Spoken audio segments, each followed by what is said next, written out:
Sabe aqueles pensamentos que pairam na nossa mente, como você vai fracassar, você não é boa o suficiente, ou nada do que você faz vai dar certo? Durante muito tempo eu vivi com esses pensamentos, isso tem uma justificativa. Durante muito tempo eu vivia com esses pensamentos e esses pensamentos comandavam a forma que eu me via, que eu sentia e que eu me comportava. Desde pequena, eu cresci em um espaço, em um ambiente em que eu precisava dar conta de tudo. Eu lembro que eu comecei a trabalhar ali por volta dos 17 anos, 18 anos, trabalhar de uma forma que não era, né, carteira assinada, mas eu fiscalizava provas. Como a renda do meu pai, né, eu tenho 3 irmãs, 3 irmãos, eu sou a quarta, então imagina só, é muito filho para dar conta. Então, desde pequena ali, eu fui vendo o esforço que o meu pai, ele tinha que fazer para ele conseguir dar conta da renda da família, enfim, de todas as contas que a gente tinha.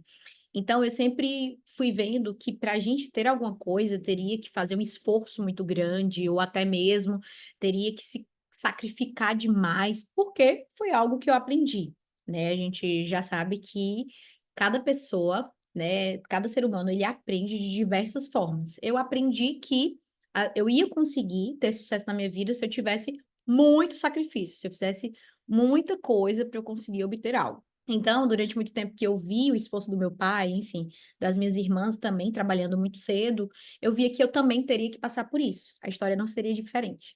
Então, durante muito tempo, esses pensamentos eles pairavam na minha mente, que eu tinha que me sacrificar, que eu não poderia ser incompetente, que eu não poderia fracassar em nenhum momento, e isso fez com que moldasse ali os meus comportamentos. Ao passo que quando eu cheguei na fase adulta, eu percebi que esses pensamentos de eu sou um fracasso, nada que eu começo eu termino, ou eu não posso ser incompetente, não faziam mais sentido para a minha vida adulta. Eu comecei a perceber que errar faz parte da vida. E é através do aprendizado que a gente consegue obter muitos conhecimentos. E através de uma terapia, que é a terapia cognitivo comportamental, eu comecei a aplicar as estratégias, as práticas da TCC na minha vida, fez com que eu transformasse esse olhar que eu tinha sobre mim, sobre a minha vida, sobre o meu futuro, sobre os meus pensamentos, emoções e comportamentos. A partir do momento que eu comecei a aplicar a TCC na minha vida, eu comecei a ter vários ganhos. Então, por exemplo, um pensamento que eu tinha bastante frequente, que era eu não sou boa o suficiente, eu comecei a questionar. Poxa, durante muito tempo a minha história de vida foi uma história de superação. Eu comecei a trabalhar cedo, na faculdade eu fiz uma faculdade pelo FIES, então eu consegui ali, estudar em uma universidade particular por um programa do governo, e aí eu consegui o FIES, depois de um momento eu ganhei um estágio, né, eu participava de várias seleções para fazer um estágio em psicologia, e aí eu consegui um estágio em psicologia, em que inicialmente eu ganhava por volta de R$ 500, depois foi aumentando para 800, até chegar em 1.000. Eu lembro como se fosse hoje da felicidade em receber R$ 1.000.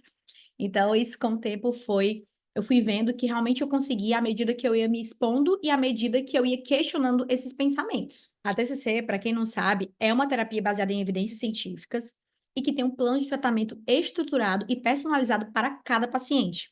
Então, assim, já ali na faculdade eu comecei a estudar bastante psicologia comportamental, teoria cognitivo comportamental, e eu começava a perceber que esses pensamentos eles não iam me levar a lugar nenhum. E que muitas vezes eu estava movida por esses pensamentos. À medida que eu pensava que eu não ia conseguir, eu me sentia mal, me sentia triste e eu me comportava tal qual, aquele pensamento e emoção. Então, muitas vezes, eu deixava ali oportunidades até mesmo passarem, porque eu tinha medo de não conseguir, porque eu tinha medo de fracassar. Eu quero até abrir um parêntese aqui, e se você tiver esses pensamentos, eu quero que você questione, que você visualize a sua vida.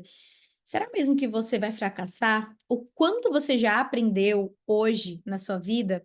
Queria que você parasse e pensasse aqui, porque às vezes a gente acredita mesmo nesses pensamentos e são reforçados pelas nossas emoções e comportamentos. Mas vamos lá, continuando. Quando eu fui analisar o meu histórico de vida, adolescência, enfim, até a fase adulta, durante o meu processo ali da faculdade, da graduação, eu comecei a estudar bastante psicologia comportamental, neurociências, eu participava de grupo de estudos. Sempre gostei muito estar ativa nesses estudos, principalmente evidências científicas. Na psicologia, a gente tem outros tipos de abordagem, como a psicanálise, a gestalt terapia, o humanismo, mas a TCC hoje é uma das abordagens que tem várias evidências científicas. Então, eu comecei a aplicar muitas técnicas da psicologia comportamental e da TCC para lidar com esses pensamentos. Eu lembro que eu sempre tinha um pensamento de catastrofização, então eu sempre pensava o pior.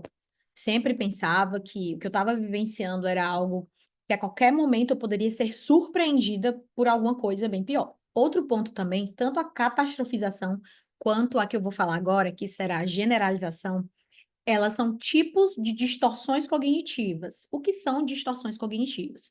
São, segundo a TCC, interpretações distorcidas ou sem evidências suficientes dos pensamentos. Então, funcionam como padrões de pensamentos rígidos, sem evidências, sem interpretações, e que a gente muitas vezes acredita nesses padrões rígidos e de pensamentos disfuncionais. A generalização acontecia na minha vida assim, por exemplo, se eu errei em uma prova na faculdade, eu iria errar na outra prova também.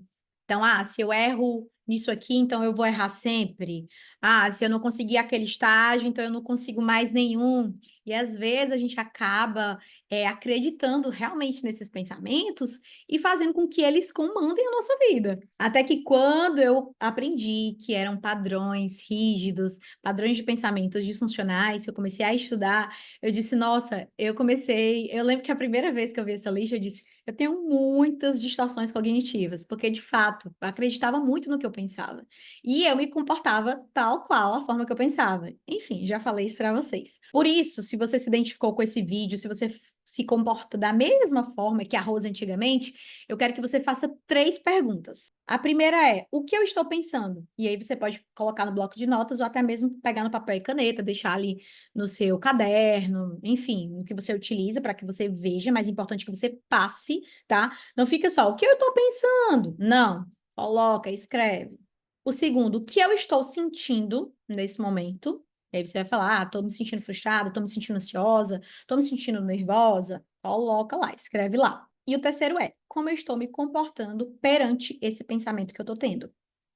Se, por exemplo, eu estou tendo o pensamento de eu não vou acertar, ou seja, eu vou fracassar, eu vou errar em mais uma coisa na minha vida, eu quero que você se pergunte, como é que eu estou me comportando? Porque na maioria das vezes a gente se comporta para não conseguir, para realmente fracassar, para compensar. Até mesmo para você dizer assim, realmente eu fracassei. Então aquele meu pensamento era verdadeiro. Então eu quero que você questione como você está se comportando perante esse pensamento, tá? Outras perguntas a mais aqui que vocês podem fazer. O que me comprova que esse pensamento que eu estou tendo nesse exato momento ele está correto? E aí você vai identificar de acordo com a realidade, com os fatos que você vivencia. E a outra pergunta é: o que me comprova que ele está errado, totalmente errado? Mais uma vez, você vai olhar de acordo com a realidade. Exemplo aqui na prática. Vamos supor que o pensamento que eu tenho é: eu vou fracassar. E aí esse pensamento ele me traz uma emoção, ansiedade, tristeza. E aí eu quero que você se pergunte: como você se comporta perante esse pensamento?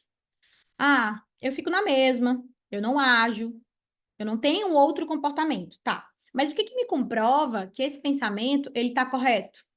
Que eu vou fracassar? Deixa eu pensar aqui. Que eu já errei alguma vez na minha vida, que eu já não consegui algumas coisas também. Tá. Agora, o que que me comprova que ele está errado? Que eu já consegui concluir vários cursos, que eu já tenho meu emprego, que eu também já tive medo quando eu ia iniciar algo novo, mas eu já consegui, eu já concluí. E aí você vai olhar de acordo com o que você já conseguiu. Mas aí a gente vem para um pensamento alternativo depois da gente avaliar e questionar todos esses pontos, tá? Como é esse pensamento alternativo? Não é pensar positivo, tá? É você olhar de acordo com a realidade. Tá, eu tô com medo de fracassar. Eu tô com receio de fracassar. Eu não quero fracassar. Quem é que gosta de fracassar? Ninguém. Mas eu posso pensar de uma forma alternativa. Que seria como, Rose? Seria assim: olha, eu estou aprendendo. O meu medo é de fracassar. Mas mesmo que eu fracasse, isso se tornará um aprendizado para mim. Então, é muito importante você visualizar não como algo totalmente ruim, generalizado, mas sim de acordo com a realidade. O fracasso, ele traz aprendizado. E pode ser que você fracasse, como pode ser que você não fracasse. Então, eu sei que isso que eu estou trazendo, alguns conceitos e técnicas para você colocar na prática, pode estar um pouco difícil, mas isso é um treino. Imagina que você treina na academia. Pois é, o cérebro acontece da mesma coisa. Você começa a treinar, ele começa a questionar, começa a ver outras alternativas, outras possibilidades. É da mesma forma quando a gente fala em saúde mental e cérebro saudável, tá? Outra coisa também é que o nosso cérebro, ele aprende por repetição. Como assim? Se você diz para você que você não vai conseguir, e se você repete isso todos os dias, tudo que você se propõe a fazer, ele vai estar aprendendo o quê? Que você não vai conseguir. Então, ao invés de você dizer que não vai conseguir, você pode dizer para você: sou capaz de lidar com isso. Como o cérebro, ele aprende por repetição, é muito melhor ele aprender que você é capaz de lidar com isso do que você dizer para você que você não vai conseguir. Às vezes você nem tentou, e aí você já acredita que não vai conseguir, que vai fracassar. Essas foram técnicas baseadas cientificamente para você já aplicar com esses pensamentos disfuncionais distorcidos da realidade. Espero que tenha te ajudado. Coloque em prática, ajude os seus amigos, familiares a lidarem com esses pensamentos que na maioria das vezes estão totalmente disfuncionais. Se você gostou desse conteúdo, eu tenho vários conteúdos sobre psicologia, neurociências e, claro, técnicas baseadas cientificamente para você ter uma melhor qualidade de vida e saúde mental em dia. Até mais!